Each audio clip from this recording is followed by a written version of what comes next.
Cognitive behavioral therapy focuses on the interaction between thoughts, behaviors, and feelings. It uses the ABC model to explain this interaction. In the ABC model, A is the activating event. This can be a real external event, it can be a future event that's going to occur, or it can be an internal event. B is your beliefs, and this is the meaning that you attach to these external or internal events. And then C is the consequences, and this can include your emotions, your behaviors, or any physical sensations.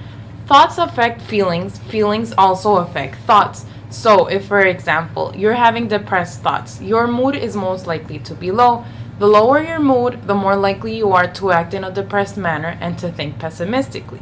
So, the combination of feeling depressed, thinking pessimistically, and acting in a depressed manner can influence the way you see your personal world. So, now you may start focusing more on negative events in your life, and therefore you start to accumulate more negative triggers or activating events. So, this interaction between A, B, and C can become a very vicious circle. Research has demonstrated the effectiveness of CBT for a wide variety of problems that may be present in school-age populations.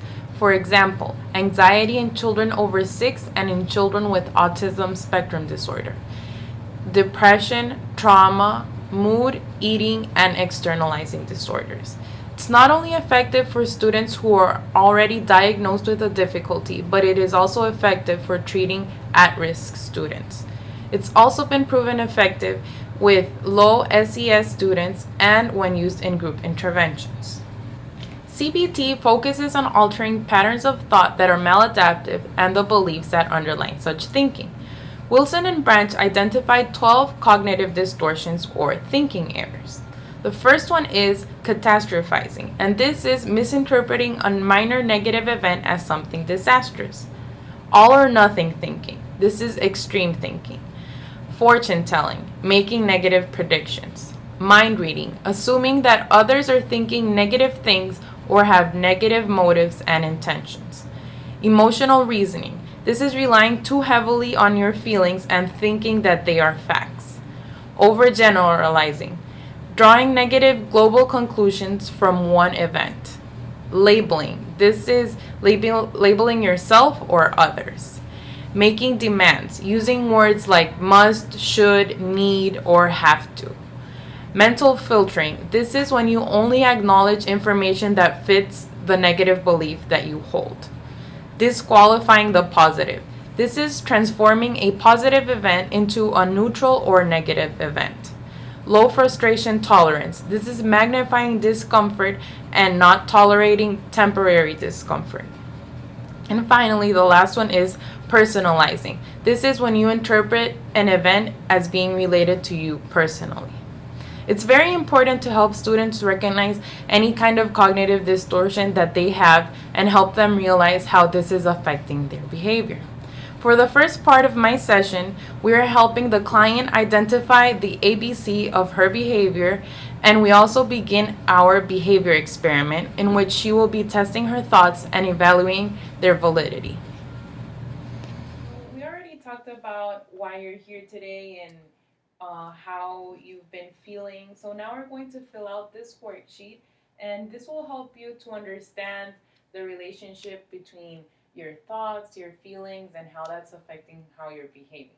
Okay? Okay. So let's start with the part with how you're feeling. So how have you been feeling? I've been feeling depressed and a little sad since moving here. So, Okay, okay. So sad and depressed. And what do you do when you start feeling sad and depressed?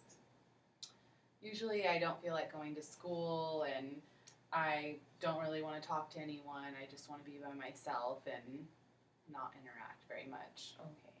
And so for the activating event, you said that what's causing you to feel sad is that you're in a new school from another state, right? Yes, I moved here from another state and I don't know anyone, so I haven't been able to make friends. Okay, very good. So, what are some of the things that you're thinking about when you're feeling sad and depressed?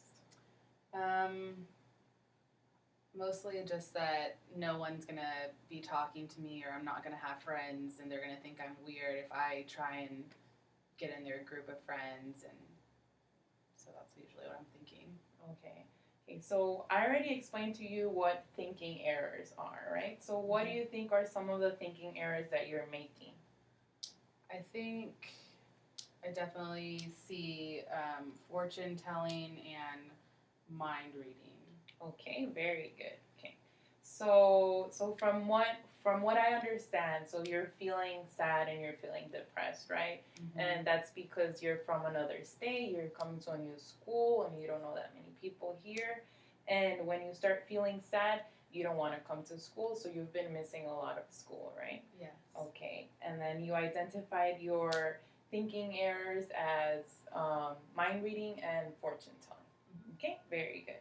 So now we're going to do this other worksheet, and it's just to see how we can test your thoughts. Okay? So we're going to be doing what I call a behavior experiment. Okay, so for the first part, let's identify your thought. Okay, so let's try to use an if then statement. Okay, so you talked about how you think that your classmates will think that you're weird, right? Mm-hmm. So maybe you can write something like, if I talk to my classmates, then they'll think I'm weird. Okay. That's what you're thinking, right? Yes. Okay. So you can write that. Okay. And how confident do you feel from 1 to 100 that that's going to happen? I think probably like 90% sure. 90%. That's how they feel. Okay. Okay. So now let's do the second part. So, what do you think you can do in order to test this thought that you have?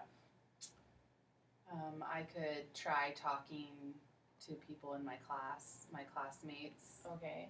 And how often do you think you can try to do this?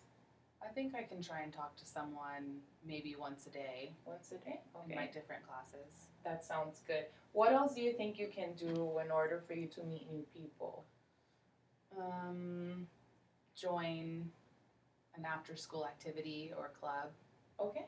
Okay. So what you're going to be doing is, so you're going to try and talk to one of your classmates each day in class, and then you're going to plan on looking for a club that you're interested in. Okay, that sounds very good. So I'll meet with you next week in our next session. You can tell me how your behavior experiment is going. Okay, how did your experiment go? It went okay. I met one of the girls in my class and we talked about buying the same backpack that we both like, so I got to talk to her. Okay, and what was her reaction when you talked to her? She was really nice. She talked to me and was really inclusive and introduced me to some of her other friends in the class. Okay. And what about the club that you were thinking about joining? Her friend invited me to join an art club, and so I think I'm going to try it out next week with them. Okay, that's good.